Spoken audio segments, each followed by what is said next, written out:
Você já leu um livro e ficou pensando nele por horas e horas quando a leitura terminou? Ele te deixou uma cicatriz, imprimiu em você algo que mudou completamente? Eu recentemente tenho lido bastante, porque eu consegui ali ajustar minha rotina com a leitura e trouxe para vocês 6 leituras que me marcaram profundamente. Tanto de uma maneira negativa e outros de uma maneira positiva. Aprendi bastante com aquele livro. Então eu quero começar hoje com esse livro aqui, do Ivan Turgenev. É um nome russo, então provavelmente eu vou ter errado. Mas O Diário de um Homem Supérfluo. Esse livro eu comecei a ler e assim, é um livro pequenininho. Pequenininho, eu acho que não tem nem 100 páginas. Eu comecei a ler, eu acho que eu li ele em 2 dias. E ele me marcou de uma maneira assim, ele me deixou agoniada, sabe? Pensando que tipo de vida que eu tô levando. Será que eu estou parecida com o personagem principal desse livro que teve uma vida tão medíocre? Então, o personagem principal desse livro já tem uma meia-idade e descobriu que tá muito doente. E começa a colocar ali em uma forma de diário toda a sua vida, tudo que deu errado, no leito da sua cama, né, na sua cama. Ele percebe que ele não correu atrás do amor que ele tinha na vida direito. Todos os sonhos ele ia deixando para o lado, ele se deixava levar pelo acontecimento ali, pelo passar dos anos. É uma obra bem melancólica, ela deixa um amargor, às vezes, na gente, de pensar, será que a nossa vida tem sentido no momento? Será que eu estou fazendo as coisas que me traz ali o que eu vim para ser? Eu não quero morrer desse jeito, né? A gente lê o livro e fica pensando, eu não quero morrer desse jeito.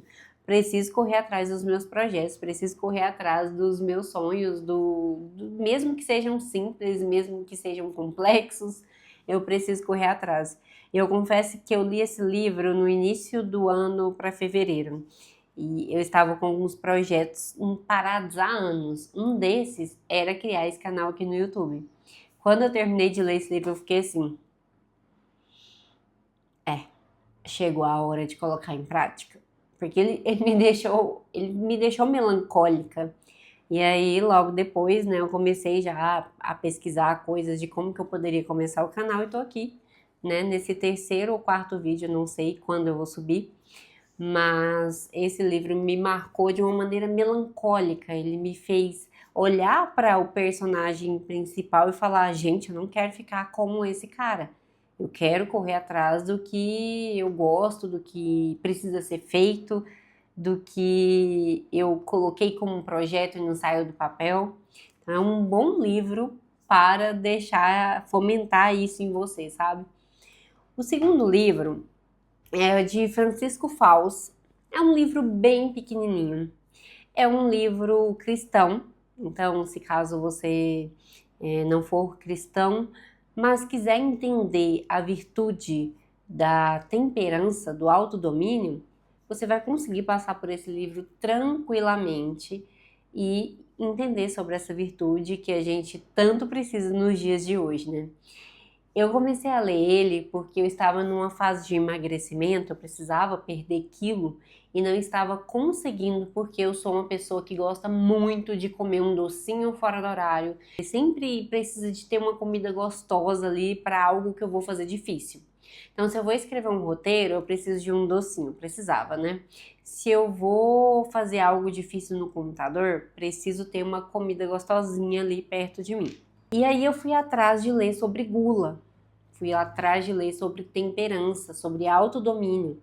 Se eu não tenho domínio das minhas próprias emoções, eu não consigo controlar os meus acessos de raiva, o meu peso, o meu emocional, quando eu preciso ser forte em determinado momento. E esse simples livrinho me trouxe com clareza que a gula ela estava vindo porque eu estava tendo muitos picos de ansiedade de pensar no que eu poderia fazer e não estava fazendo. E é um livro pequeno, você não dá muito crédito nele, né? Mas, gente, é um livro muito bom para você entender que você precisa ter aquele domínio de si, porque se você não tem domínio, tudo em volta de ti vai te consumir, vai te manipular, vai te tirar o centro do seu corpo, do seu intelecto. Então, por exemplo, um exemplo que eu acho que ele não citou no livro, mas que me fez entender muito depois que eu li esse pequeno livro, que foi... Gente, eu acho que eu não falei o nome do livro, né? Se eu não tiver falado, é Autodomínio e Elogio da Temperança, de Francisco Fausto. Toda vez que eu vou começar um novo projeto, parece que os problemas, eles começam a brotar do nada. Não sei se acontece com vocês, mas nossa, toda vez que eu vou começar, eu tô empolgadíssima. E aí começa a brotar problema na mãe, problema na família do lado de lá, problema da família do lado de cá. De uma maneira que muitas vezes eu deixei de fazer as minhas coisas, ou o que precisava ser feito ali, por conta que eu estava lotada de coisas que eu não tinha controle. Mas aquilo me consumia de tal modo que eu não conseguia seguir em frente no que precisava ser feito. Depois que eu li esse livro e outros do Francisco Fausto, eu comecei a colocar realmente em prática. Tá, o que eu posso fazer agora nesse problema familiar? Nada. Então, fica aí, eu vou precisar continuar minhas coisas do lado de cá. Senão, nada na nossa vida, ela parece que ela vai ficando parada, né? Empacotada ali de problemas, de dores, de traumas, e você não consegue levar nada, porque você não tem o domínio de si. Então, é um livrinho pequeno, mas maravilhoso. O terceiro livro é de uma autora, se chama Natália Lamartine. É um romance contemporâneo. Só que é um livro cristão também. Então, se você tem algum problema de livro cristão, pode ser que você não se adeque, mas se você não tem problema, você vai gostar muito desse livro, principalmente se você for mulher, porque ele se chama O Despertar da Senhorita Prim. Tudo começou com uma fuga e acabou com um encontro. Esse é o livro. A capa é bem simplesinha, né? Bem diferentinha. Ela me lembra aquelas capas dos livros coreanos, mas a autora não é coreana. É a história de uma bibliotecária que tem várias formações, vários estudos, fala várias línguas, entende muito de obras clássicas, de obras literárias, e ela está procurando emprego e acha uma vaga num jornal que pedia para início imediato, e era a casa de um senhor e a pessoa precisava gostar de cachorros, de animais e crianças. E ela precisaria mudar para essa cidade que a vaga pedia, né? Que a vaga era de lá. E ela aceita esse desafio, vai para esse lugar que se chama Santo Irineu. É um lugar que é como se ele tivesse parado no tempo. Então as pessoas têm hora para contemplar, gostam de obras clássicas, elas trabalham muito em comunidade, elas têm o tempo de ter hobby. Os filhos das pessoas costumam estudar na escola simplesmente para ter aquele acesso à comunidade, porque na própria casa deles, por conta do jeito que todo mundo trabalha, então assim, ninguém ali vive só de trabalho. A carga horária dos lugares que as pessoas têm ali nas empresas, né, é uma carga horária que propicia as pessoas chegarem mais cedo em casa. É um mundo que não existe, né? Atualmente a gente não encontra fácil esse estilo de viver. Mas é um livro que permite a gente refletir como está a nossa vida. E aí, conforme ela é contratada pelo senhor, é um senhor, não é um senhor de longa idade, a senhorita Prim acaba sendo contratada pelo homem, e lá na casa ele cuida de uns 5 ou 6, eu não lembro a quantidade, de crianças que eram os seus sobrinhos, porque a mãe deles tinha morrido. Então, aí a história gira em torno de conversas da senhorita Prim com esse homem, acabam até tendo algumas brigas porque ela se difere muito o pensamento dele. E ele vai mostrando aos pouquinhos que a beleza, a complacência, contemplação do que é belo, do que é bom, a importância dessas coisas. E a senhorita Prim, ela vai deixando de ser quem era e vai despertando para uma nova forma de ver as coisas. Então, é um livro muito contemplativo que traz ali para quem gosta de Jane Austen, tem um diálogo dos dois. Para quem gosta de obras clássicas, eles falam muito sobre obras clássicas, formas de viver que contemplam a beleza, a bondade, as virtudes e a forma de viver que não só vive de trabalho.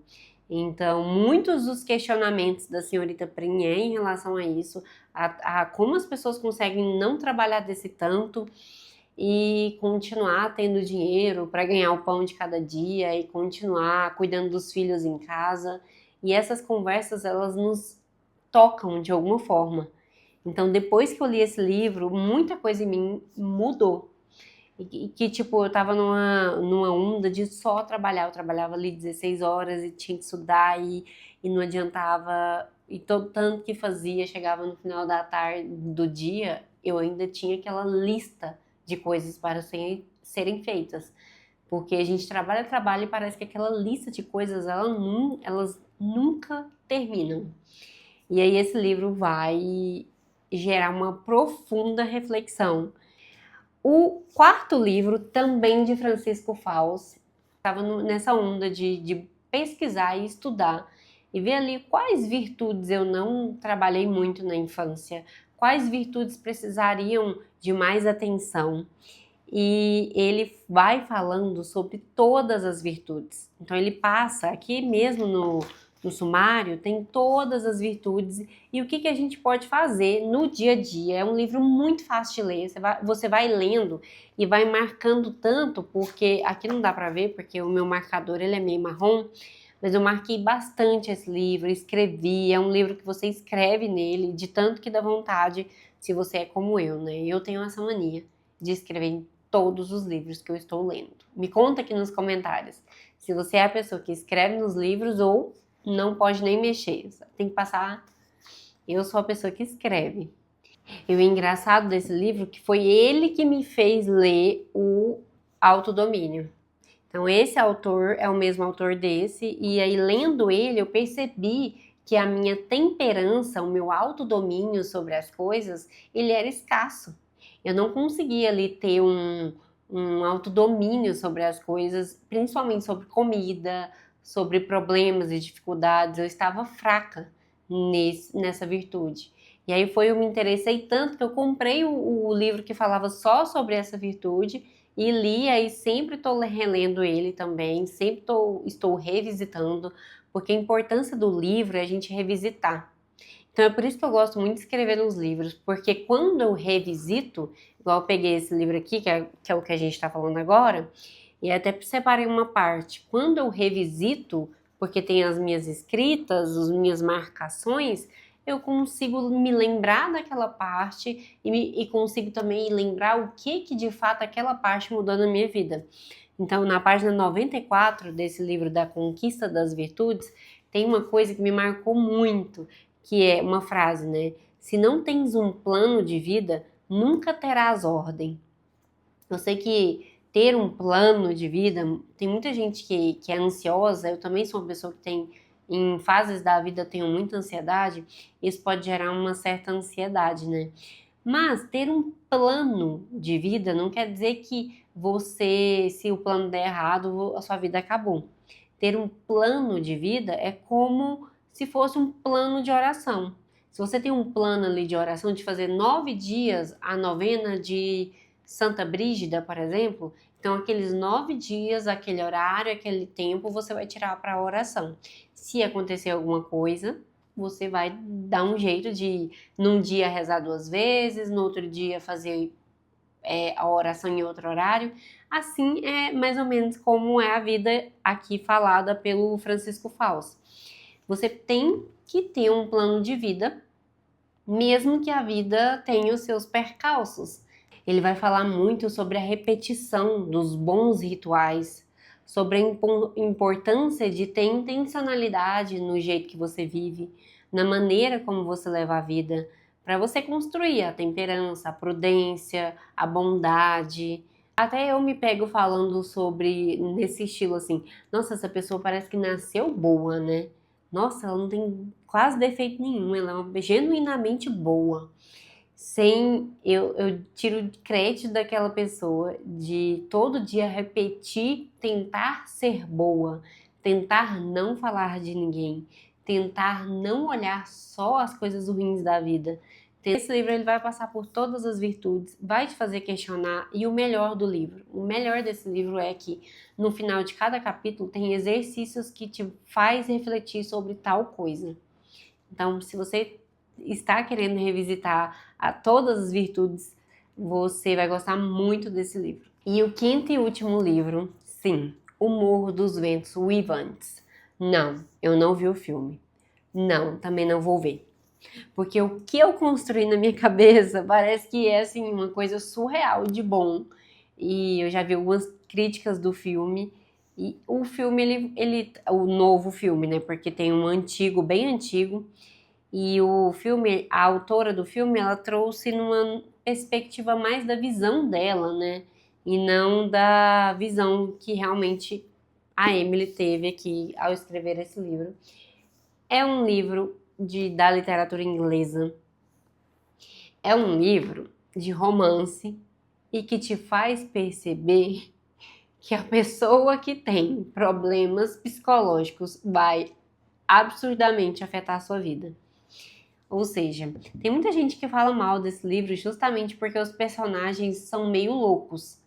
A sensação que eu tive ao ler ele, apesar de ser histórias extremamente diferentes, foi a mesma sensação de ler 100 Anos de Solidão. Eu acho que eu estou falando correto, né? É esse livro aqui. 100 Anos de Solidão, de Gabriel Garcia Marques. Foi a mesma sensação, porque personagens completamente malucos da cabeça e levando a vida como se tivessem a plena razão de si. E aquilo mexe tanto comigo que eu lia os capítulos e ficava, gente, não é possível. Não é possível que tenha uma pessoa tão maluca desse jeito. Vou até tomar um pouquinho de chá. Não é possível que tenha uma pessoa maluca desse jeito. Né? Mesmo que seja uma literatura, tudo que passa aqui, a forma como a autora cria os personagens, quando é uma literatura, uma história inventada, faz com que nós refletimos sobre os personagens de uma maneira que cai na gente, né? Que a gente reflete na vida da gente. E aí eu ficava pensando, gente, não é possível. Nossa, esse amor não é saudável. Essa visão de mundo dessa pessoa tá totalmente fora da realidade.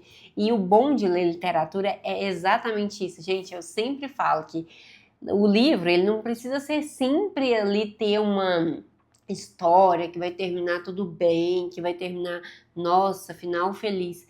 Às vezes a história ela vai ser conturbada e é bom que a gente leia, porque a gente reflete na gente, nas virtudes. Nossa, essa pessoa precisava ter um pouco mais de discernimento, que o personagem principal, ele vai morar com uma família principal e começa uma paixão doentia por uma das personagens que vive nessa casa central.